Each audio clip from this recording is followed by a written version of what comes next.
Hey there, thank you for tuning in. Welcome to the Blue Sky Sanctuary. That's my property in the Baja in Mexico. It's also my YouTube channel where I've been sharing everything that I can that I've learned through my own personal experience living here, purchasing property, and also building on it, all for a pretty tiny budget.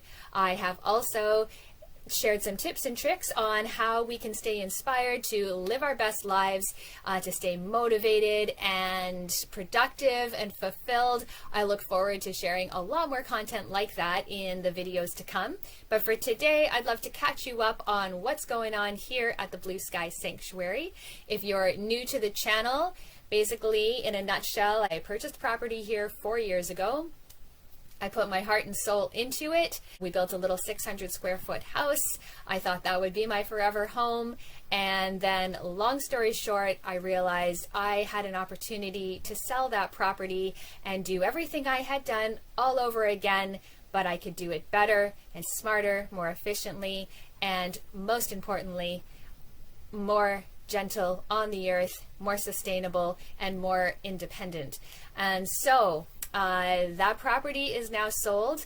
This is the new Blue Sky Sanctuary, and I have been here 2 months, and I haven't been able to make a video during that time because I have been running trying to get the essentials in place.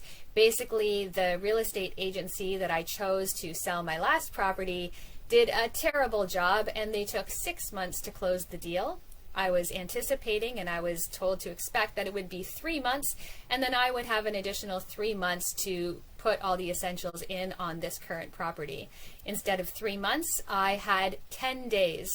So I've got some footage to share here, but I wasn't able to capture a lot of footage this time around because I was busy out there trying to get things done. But you will see in the footage to come just the first steps in breaking ground if you are thinking about maybe building, just buying property, whether it's in Mexico or another country similar to Mexico. You really have opportunities to build your own thing on a piece of land. It's really empowering, and I do enjoy the process, which is part of the reason that I haven't minded doing this a second time. And I'm here to share it with you and hopefully inspire you, give you some ideas, and yeah, you can learn vicariously through me. So I've got some footage here. I will catch you on the other side and tell you what I've learned over the last few months and what's coming up next.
So that is some of what I've been up to for the past few months, and what I have learned, and basically what I'm striving to do on this property is to not only make it as gentle on the environment and on consuming resources as possible, but I also wanted to make it as hurricane ready as possible. It's something that I took from my experience of just a Category 2 hurricane that hit here in 2021. I had a very genuine fear that my camper was going to get blown right over. It did get blown up off its jacks, and It's actually getting blown around right now, so if you see the camera shaking, it's because the wind is hitting the awning and the awning is shaking the camper. Yeah, it was a real fear, and I realized I hadn't done anything to prepare for that, and hurricanes here are inevitable.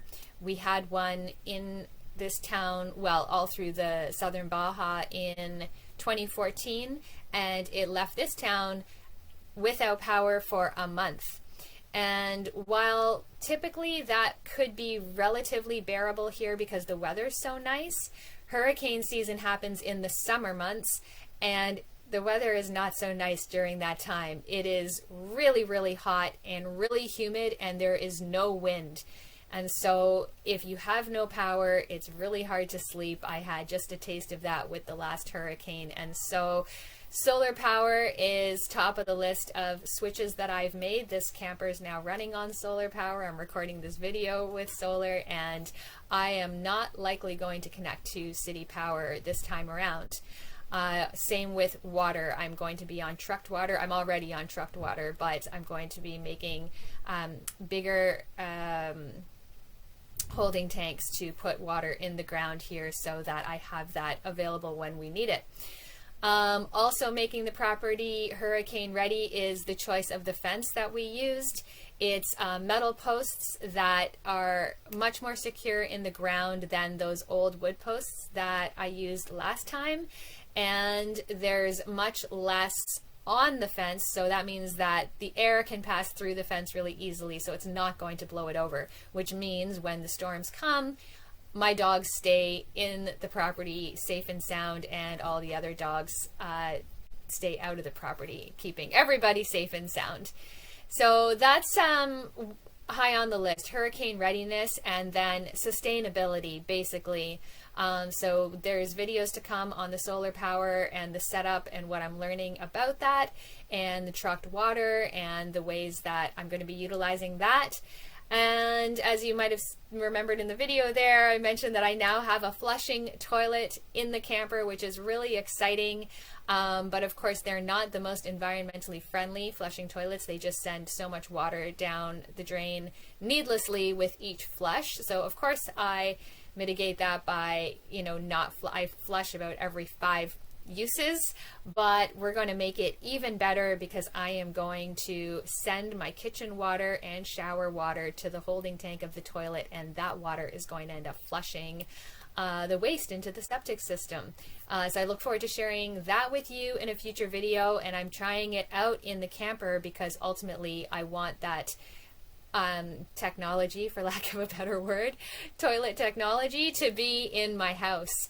And once I have it running well in my house, I'd love to start implementing it into other people's houses here, because basically there are a lot of people from the States and Canada moving into this area in the Baja and all throughout Mexico, and we are all using a lot of the natural resources. Not to make too much of a generalization, but basically what I'm wanting to do is help us to integrate into the communities that we are, using less of their natural resources and being more gentle on the system. So with that said, videos to come on how exactly that's going to look. I just wanted to share today a bit of an update on what we've been up to here and where we're going next. I hope that I've inspired you to make your dreams your reality. If you have any questions, please put them in the comments and I'll get back to you. I'll see you again soon on the next video. Bye for now.